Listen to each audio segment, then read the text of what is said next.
So I'll just stop my timer right quick. I'm doing all my own camera work today because obviously Alpha is out at work because they reinstated being back at the office. This was quite some time ago now. So this is video 4. For those of you who are catching this kind of midway, watch the 3 other videos. It'll catch you up on where we are. I've covered quite a few things. So, the supply chain. We were prepared, thank God, because of cyclone season. I mentioned that before a couple times. And I can't stress enough how important it can be to be prepared in case there's a disaster.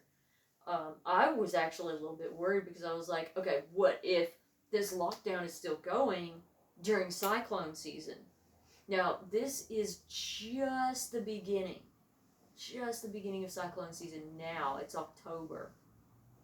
And this is when I start looking at, the global weather maps and thinking, okay, what are we looking at?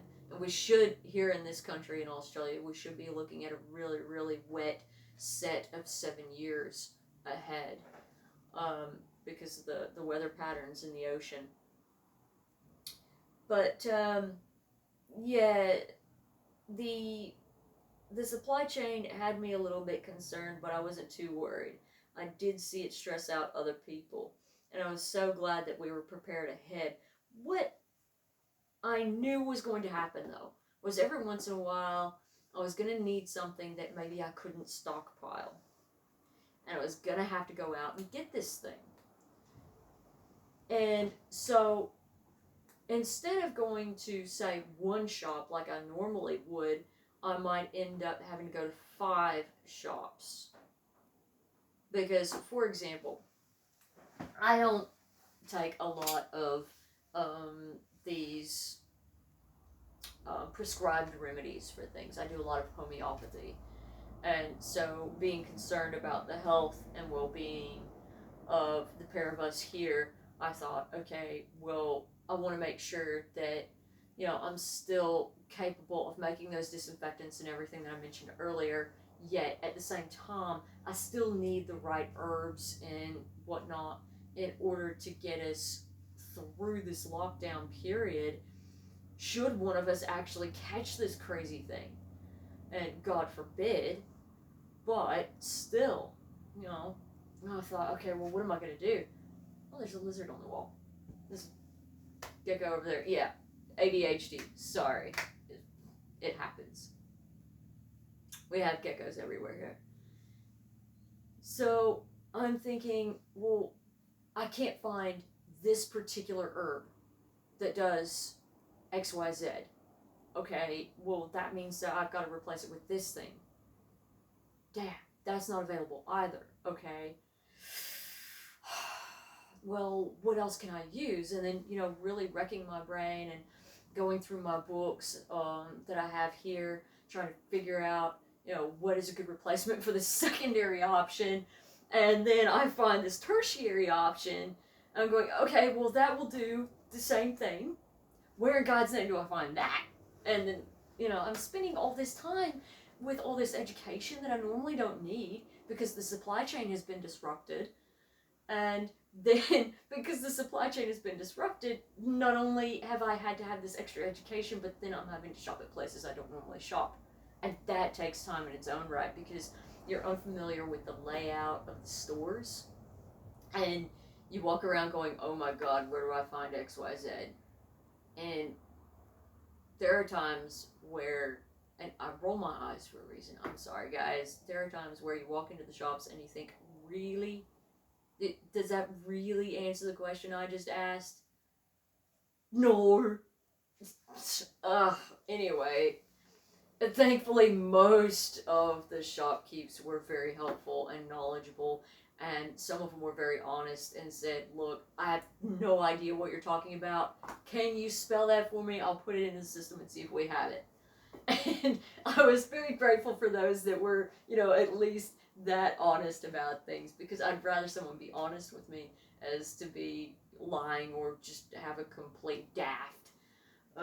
So it was good to have staff that not only would show up for work, but were at least that honest and that helpful.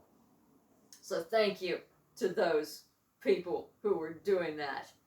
Um, and so we did manage to find what we needed, and we used almost everything that we had. There was almost no extra. And what extra there was, we just wound up consuming it anyway, and we just didn't need to go back to the shops for probably about a month for those same supplements and whatnot. So that was fine. That was no big deal. Um, and that leads me to another thing. You know, we had already placed orders from some overseas organizations, some companies, and that, and we were both wondering, you know, are those packages going to come in? It's like, is it going to be illegal to receive packages now? What's going to happen to the post? So when those items arrived, we were just ecstatic, thinking, "Yay!" And then, of course, there was that daunting fear of, "Oh my God, it's arrived. How do we touch it?" Gloves, setting it, you know, on the veranda, and then spraying it with disinfectant and leaving it there.